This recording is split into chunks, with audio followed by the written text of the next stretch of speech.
Bonjour à tous et bienvenue sur La Retraite à 40 ans, le podcast pour prendre sa vie en main. Chaque dimanche, retrouvez une personne comme vous qui échange sans fil sur ses origines, ses ambitions, ses aspirations, sa relation à l'argent. Je m'appelle Victor Laura, je suis l'expert français du frugalisme et du mouvement FIRE, Financial Independence and Retire Early, indépendance financière et retraite précoce.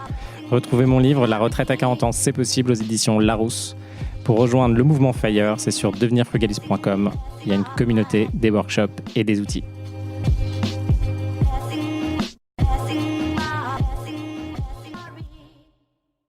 Bonjour à tous et bienvenue dans un nouvel épisode de La Retraite à 40 ans. Aujourd'hui, on va parler holding et quand créer sa holding. Alors, pour tous ceux qui nous écoutent, une holding, c'est quoi ? C'est simplement une entreprise. C'est simplement une boîte où vous allez vous créer une entreprise.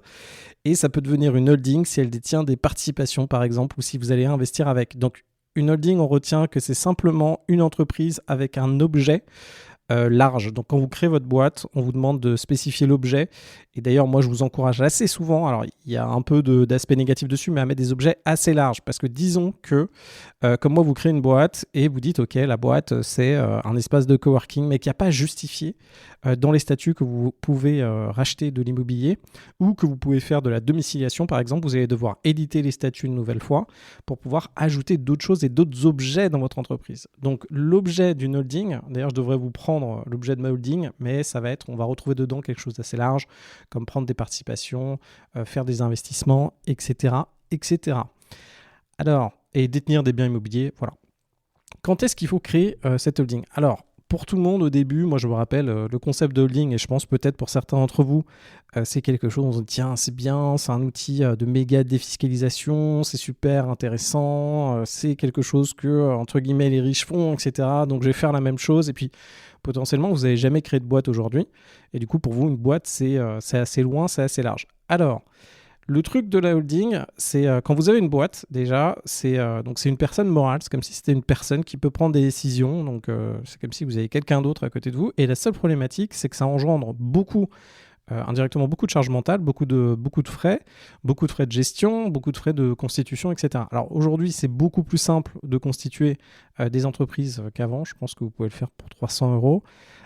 Demander à quelqu'un de rédiger concrètement les statuts de votre holding. Alors après, ça dépend quel est votre niveau, mais je pense qu'aujourd'hui, il y a des sites qui doivent vous proposer des bons statuts de holding qui correspondent à 99% des cas. Donc dépenser 1000, 2000 € avec un notaire ou avec un avocat pour le faire, bon, moi je ne suis pas certain. Bon, ça dépend encore une fois de votre cas concret et puis des moyens que vous avez et où vous en êtes dans votre vie. Alors, moi concrètement, qu'est-ce qui me ferait constituer ma holding aujourd'hui ? Alors déjà, premier truc, c'est disons qu'aujourd'hui, vous n'avez pas d'autres entreprises. Vous êtes salarié et vous hésitez soit à faire une rupture conventionnelle et à vous mettre au chômage et à, pourquoi pas, créer quelque chose ou passer en freelance. Là, ça peut être intéressant. Ça peut être intéressant de vous créer une structure. C'est intéressant pourquoi ? Donc ça dépend de votre niveau de rémunération, mais vous allez pouvoir cumuler le chômage et en plus, vous allez pouvoir développer votre boîte, donc facturer et stocker dans une entreprise.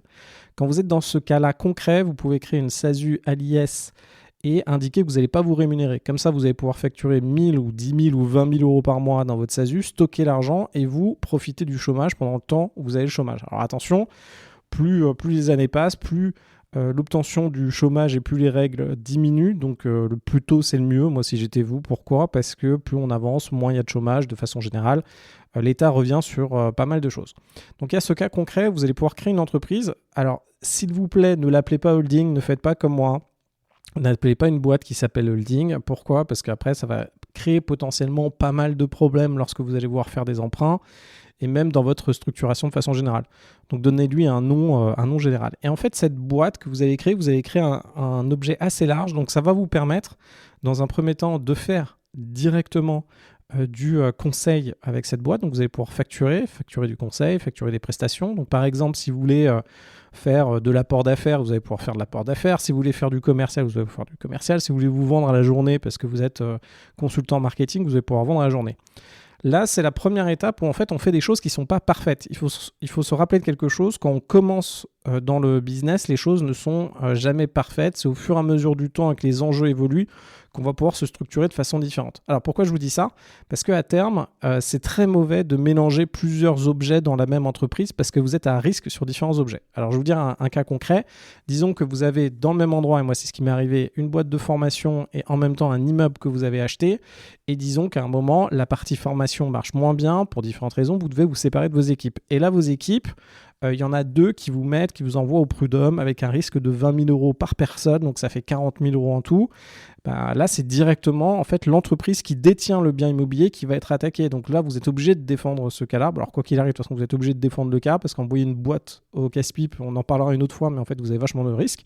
Mais bref, en tout cas, les activités peuvent être changées ensemble. Pareil, si vous faites des prestations informatiques avec des contrats assez forts et qu'à un moment, il y a un de vos clients qui se retourne contre vous, il vous demande 50, 100 000 € et que dans la boîte en tant que telle, vous avez d'autres actifs, ça, c'est problématique. Les autres actifs, ça peut être des participations en bourse, ça peut être de l'IMO, etc.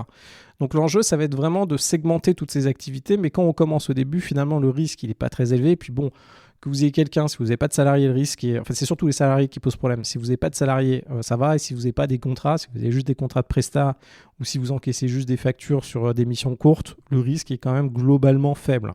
Et surtout, ne vous amusez pas à créer 50 boîtes en même temps parce qu'à un moment, chaque entreprise va vous demander un compte bancaire, on va dire du 20 € par mois, plus va vous demander des frais de compta qui vont être de 30, 50, voire 100, voire 200 € par mois.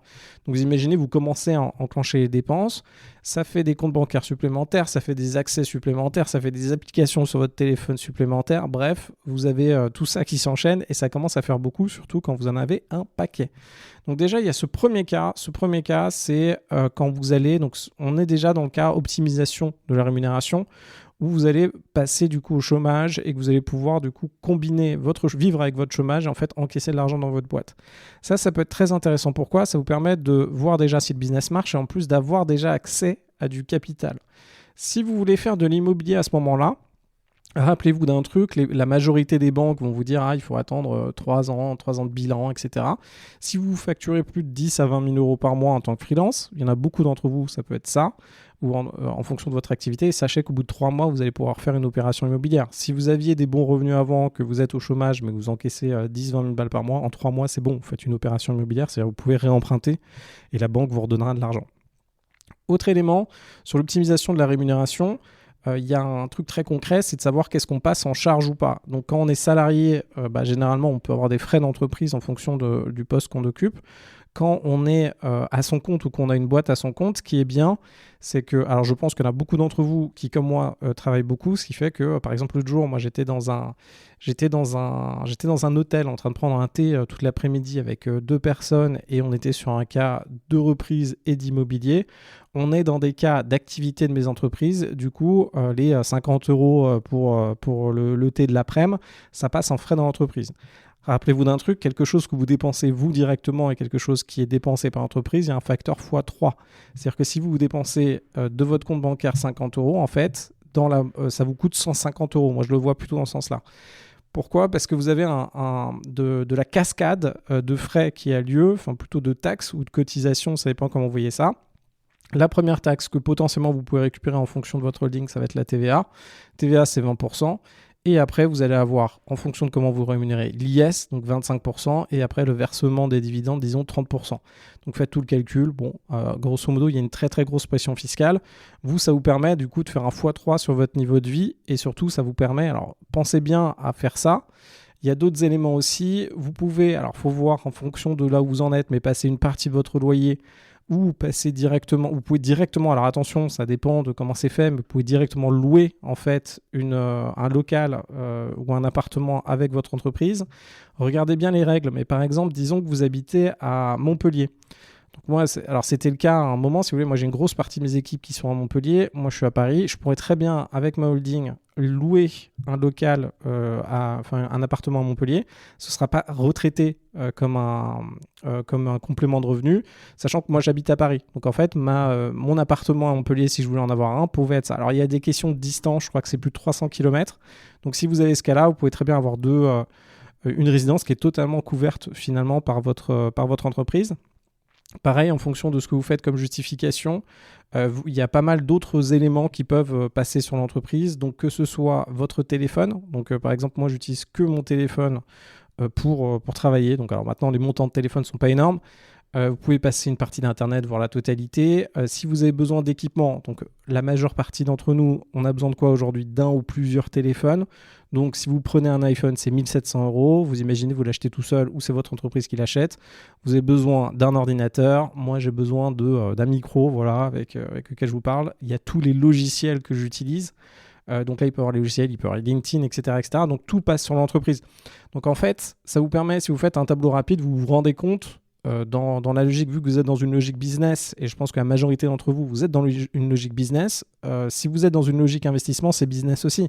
C'est-à-dire que nous, ce qu'on fait beaucoup, on se déplace beaucoup. Donc, alors moi, je me déplace beaucoup en Île-de-France. Alors je prends plus le métro, mais j'ai soit des vélos, soit j'ai des Uber en fonction du temps et de ce que je dois faire. Par exemple, l'autre jour, j'avais une urgence le matin, il y avait une coupure d'internet dans un endroit, dans un immeuble que j'ai dû y aller, je me suis déplacé, j'y suis allé en Uber, donc ça fait 20 €, 40 €, bref, je peux avoir des 20, 40, 100 € par jour. Et ça, c'est pris en charge. Après, vous avez aussi votre voiture en fonction des déplacements que vous voulez faire. Donc, la majorité d'entre nous, on fait des déplacements. Enfin, en gros, je ne sais pas comment vous faites dans votre vie, mais je crois que la majorité d'entre nous, on fait quasiment que bosser. Donc, vous avez les indemnités kilométriques. Alors, attention, avec le cours de l'essence aujourd'hui, je fais le podcast en mars 2026. Donc, les indemnités, je ne suis pas sûr qu'elles couvrent vraiment les évolutions de l'essence. Mais bref, vous avez tout ça. Donc, dans l'optimisation de votre rémunération, effectivement, c'est énorme. Surtout qu'il y a quelque chose. Si à un moment, vous avez le choix, disons que vous êtes actionnaire d'une boîte ou disons que vous avez le choix de vous verser la rémunération ou pas, il faut quand même savoir que vu que vous avez minimum un effet x2 entre les deux, c'est-à-dire on parlait de 3 fois tout à l'heure, mais bon, après, ça dépend comment c'est optimisé. Mais à un moment, votre enjeu, vous, c'est d'avoir un maximum d'argent aujourd'hui, quitte à payer de l'argent plus tard pour pouvoir investir au maximum. Donc là, de stocker un maximum d'argent dans votre entreprise, ça vous permet, vous, par exemple à titre perso, vous allez avoir 10 000 € supplémentaires, vous n'en faites pas grand-chose, ça dépend de votre stratégie, mais dans votre entreprise, vous allez avoir 20, 30 000 € supplémentaires, et là, vous allez pouvoir enclencher d'autres choses. Vous allez pouvoir faire des apports pour des biens immobiliers plus importants. On se rappelle, si vous avez du coup une volonté de faire ce type d'investissement, donc là, vous allez avoir votre entreprise, vous allez généralement mettre 20% d'apport. Donc, si vous mettez 50 000, vous pouvez emprunter 250 000. Et là, ce sera plutôt dans une SCI à l'IS qui sera une fille de la holding. Pourquoi ? Parce que vous avez quand même envie là de segmenter bien et comme je vous disais tout à l'heure, que votre patrimoine ne soit pas impacté à chaque niveau. Donc là, vous allez créer une nouvelle structure donc, avec emprunté à la banque et là, vous allez pouvoir démultiplier du coup votre patrimoine. L'objectif au début et pendant un très grand temps, c'est de démultiplier votre capital en enchaînant la prise de risque, la dette et l'augmentation. Autre élément, il y aura sûrement besoin de créer une holding. Alors attention, ce ne sera peut-être pas la vôtre, ce sera d'ailleurs sûrement une nouvelle. Si vous avez envie de simplement faire l'acquisition d'une entreprise, la plupart du temps, ce qu'on fait, donc disons que vous voulez acheter une entreprise, elle va faire du 10 000 € par mois de résultats. La banque va prendre 70% de ces 10 000 € généralement, donc c'est les étapes. Donc disons que vous avez le résultat net après impôt. La banque va prendre 70% de ces résultats, va faire comme une remontée de dividendes, comme si une autre entreprise existait, et là va regarder combien vous pouvez emprunter. Et quand vous faites ce système-là, en fait, quand vous voulez racheter une boîte, vous allez créer une boîte qui rachète une autre boîte. Et quoi qu'il arrive, en fait, ce ne sera peut-être pas la holding que vous avez aujourd'hui. La holding que vous avez aujourd'hui va devenir propriétaire de la boîte qui s'est endettée pour acheter l'autre boîte. Donc, vous allez avoir un effet de cascade comme ça. C'est généralement c'est ce qu'on fait aujourd'hui. Les règles évoluent dans le temps. Là, aujourd'hui, en tout cas, c'est ce que BNP fait sur les dossiers sur lesquels je suis. Et en gros, là, vous allez devoir recréer une structure. Donc, la holding, indirectement, vous pouvez en avoir plusieurs en fonction de ce que vous allez faire. Surtout, généralement, on segmente un petit peu l'environnement. Vous avez d'autres techniques d'optimisation. Vous allez pouvoir finalement mettre en tête de proue de tout votre patrimoine une holding avec un statut particulier qui est une société civile pour pouvoir mettre vos enfants dessus, etc. Donc ça peut être pas mal. Préparer la cession. Donc là, on a un enjeu quand vous voulez vendre quelque chose, vous avez le choix, soit vous payez tout de suite les impôts, soit vous voulez reporter l'imposition. Et là, ça peut être intéressant de reporter l'imposition dans une holding pour redéployer les fonds avec certaines règles fiscales. Donc ça peut être intéressant. On a donc l'acquisition ou un investissement, ça on en a déjà parlé. Dans l'investissement, vous pouvez très bien investir en bourse avec votre holding. Ça dépend de ce que vous faites. Alors attention, à est-ce que la valorisation des actifs est effectuée à date ou effectuée différemment. Alors, la problématique, c'est disons que vous investissez 50 000 euros, vous faites 50 000 euros de bénéfices. Potentiellement, les 50 000 euros de bénéfices ils sont latents, c'est-à-dire que vous avez mis 50 000 euros mais ça vaut 100 000 euros. Potentiellement, vous allez devoir payer des impôts sur les 50 000 euros suivants. Donc ça, c'est un peu embêtant pour vous. Nous, c'est très embêtant dans notre stratégie. Nous, ce qu'on veut, c'est que payer des impôts lorsqu'on vend. Après, il y a des leviers qui permettent de faire ça. Puis de temps en temps, des personnes ne le font pas d'ailleurs. Ça, j'aimerais bien creuser ce sujet-là. Autre élément, si vous voulez faire circuler du cash, donc ça oui, donc disons que vous avez une boîte qui gagne beaucoup d'argent et vous voulez réinvestir ça autre part et pas investir l'argent dans la boîte, vous avez deux solutions, soit vous sortez l'argent, soit vous passez de l'argent entre vos boîtes mais c'est un peu compliqué avec des emprunts, soit vous faites directement le système avec la holding. Donc la holding, grosso modo, si vous commencez aujourd'hui, si vous commencez aujourd'hui, que vous commencez par faire de l'immobilier, que vous n'êtes pas du tout freelance, que vous n'allez pas encaisser de l'argent autre part, la holding, généralement, ça ne sert à rien. Les meilleurs financements qu'on a, de toute façon, sont en propre, en direct, ou vous allez directement créer une SCI à l'IS. Ne vous inquiétez pas, vous allez pouvoir revendre les parts de votre SCI à l'IS très simplement à votre holding si vous la créez plus tard. Il faut vous dire que la valeur des parts, donc quand vous achetez un bien, vous avez le gros problème, c'est les frais de notaire. 8 à 10%, donc si vous achetez un truc à 100 000 euros, vous avez 10 000 euros de frais. Ça, c'est quand vous avez un bien en propre. Ce qui est bien quand on achète des biens en entreprise, c'est que vous allez pouvoir pas transmettre le bien en tant que tel, mais les parts de l'entreprise. La fiscalité sur les parts de l'entreprise est quasi nulle en fonction de la valeur des parts de l'entreprise. Donc, il n'y a pas ces frais de notaire, etc. Donc, vous en avez peut-être pour 400 euros de faire des transitions de parts. Quand vous achetez un bien, il faut retenir qu'au début, la valeur patrimoniale de votre bien est négative. Pourquoi ? Vous voulez acheter quelque chose qui vaut 90 000 euros, on l'a vu tout à l'heure, en fait, vous payez 100 000 euros. Donc là, par exemple, vous avez un appartement que vous voulez acheter, ok, vous sortez de votre compte bancaire 100 000 euros. Ok, vous sortez de 100 000 euros, mais en fait, vu que vous avez payé 10% de frais de notaire, c'est 90 000 euros de valeur. En plus de ça, vous avez fait un emprunt. Donc vous avez vous allez avoir des intérêts, etc., etc. La valeur comptable d'une entreprise, alors ça dépend comment elle est valorisée. Il y a plein de méthodes de valorisation, je vous referai un épisode là-dessus. Mais en tout cas, l'État, qu'est-ce qu'il va regarder ? Il va se dire, ok, il y a quoi dans cette boîte en actif et en passif ? Actif, c'est ce qui fait de l'argent, passif, c'est les dettes. Il va regarder en actif et dire, ok, il y a un bien qui vaut 90 000. Il va regarder en passif. En passif, il va se dire, puis il n'y a que ça. Hein. Il va regarder en passif et en passif, il va se dire, ok, il y a 100 000 euros d'emprunt. Voilà. Il y a 100 000 euros d'emprunt dans la boîte. Donc, la valeur comptable de la boîte, c'est moins 10 000 euros. Donc là, vous avez peut-être 100 parts dans la boîte. Vous allez faire, OK, la valeur, c'est moins 10 000 divisé par 100. En fait, ça vaut 0. Vos parts valent 0. Donc, pendant un certain temps, vous pouvez faire les transitions de parts. Et du coup, moi, c'est ce que je vous encourage à faire. C'est-à-dire qu'au début, on commence à accélérer sur en tout cas sur l'immobilier, sur votre partie directe en propre. Surtout que quand vous n'avez pas ou peu d'investissement au début, vous êtes très attractif pour les banques. Pourquoi ? Parce que vous avez quasiment rien, et vu que vous avez rien, les banques vous regardent, ils disent tiens, il y a plein de choses à faire, et vous êtes simple à traiter.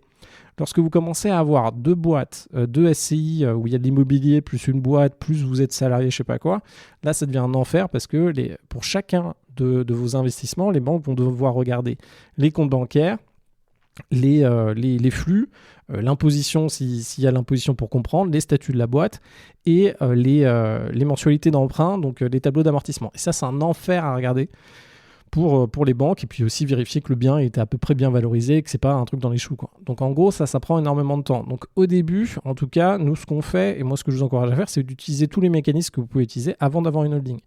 Une fois que vous avez fait votre SCI qui allait blindé, vous avez mis 1 million dedans, vous en avez fait une deuxième, 1 million dedans aussi, vous êtes blindé à 500 000, 1 million, là vous dites ok, comment je peux réarbitrer tout ça ? Et là on passe effectivement en système de holding, vous pouvez revendre les parts. Alors n'attendez pas trop longtemps, si vous attendez plus de 5 à 10 ans, généralement c'est 7 ans, là la valeur de vos parts de votre SCI ça va augmenter et là vous allez devoir payer des impôts. Refaites les calculs, il n'y aura pas énormément d'évolution, mais en fin de compte, quand vous allez tout rembourser, là par contre la valeur de vos parts elle est très importante et surtout vous allez faire une plus-value extrêmement importante parce que quand vous allez valoriser les parts de l'entreprise peut-être à 1 euro ou peut-être à 10 euros quand vous commencez, à la fin la part en fonction du nombre de parts de votre entreprise elle va peut-être valoir 1 000 euros voire 10 000 euros. Donc là il y aura quand même une grande plus-value à payer à ce moment-là. Donc en gros la holding, le vrai truc, si vous avez besoin d'avoir une activité un peu freelance, moi ce que je vous encourage fortement aujourd'hui, de toute façon, il faut, parce que si vous vous lancez dans faire des projets, si vous avez des factures, etc., il faut que vous soyez structuré en entreprise assez vite ou au moins d'avoir une entreprise un peu, alors je ne vais pas l'appeler poubelle, mais qui regroupe un peu tous vos investissements. Là par exemple, créez pas vous allez avoir des trucs dans l'IA, vous allez encaisser un peu d'argent, vous allez faire ça. Alors, ça dépend où vous en êtes. Le nerf de la guerre au début, c'est de trouver des clients et de facturer par rapport à un projet. Et là, vous n'avez pas besoin, s'il n'y a pas de frais associés et que vous n'avez pas de moyen d'avoir de l'argent d'autre part. En tout cas, concentrez-vous sur faire de l'argent. Déjà, le premier truc, c'est on fait de la thune. C'est ce que je fais dans le truc business. Une fois que vous savez faire de la thune, que ça rentre un peu. Là, passer en optimisation, effectivement, avoir une entreprise, ça sert assez vite. Ça vous permet de passer toute une partie de vos projets dessus sur lesquels vous travaillez. Ça vous permet de participer à vos investissements, de stocker de l'argent. Donc à ce moment-là, ça vaut vraiment le coup, surtout dans un pays, enfin principalement dans un pays comme la France. Vous seriez dans un pays comme Dubaï.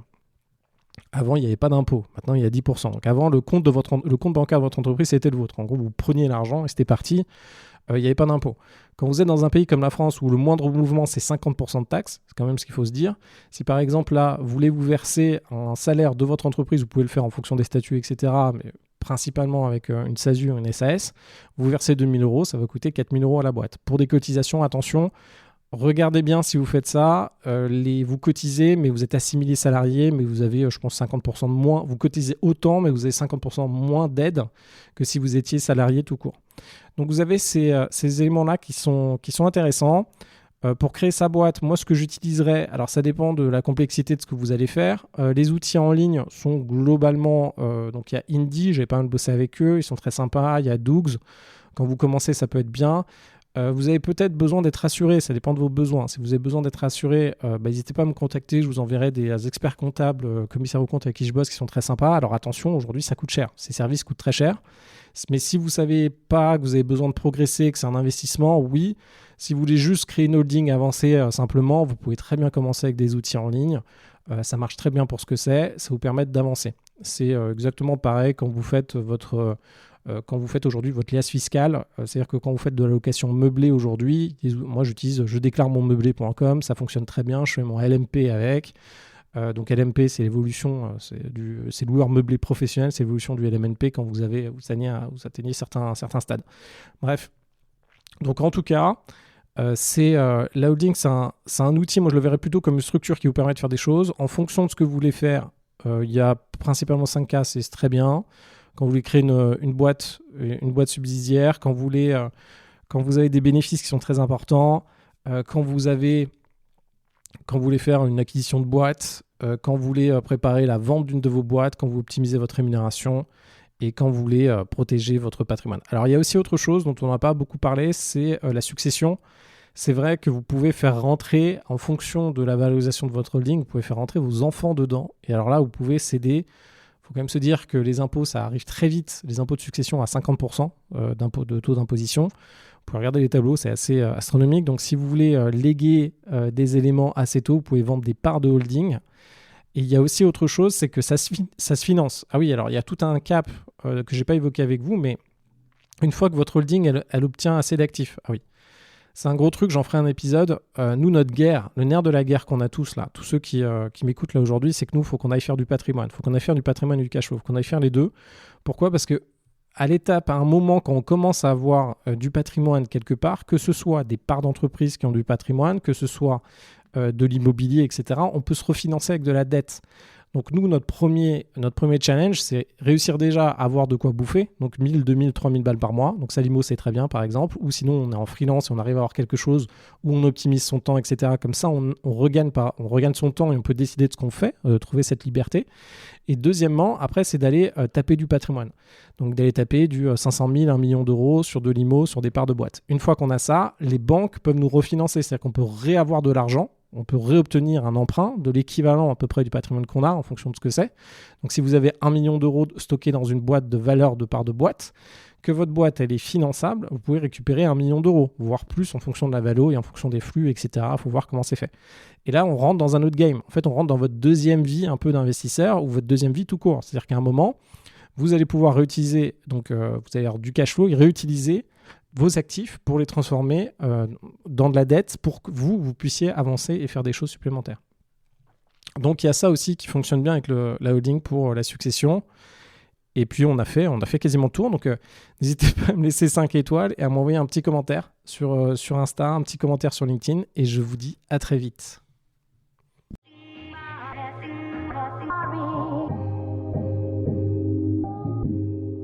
Vous venez d'écouter un épisode de La retraite à 40 ans.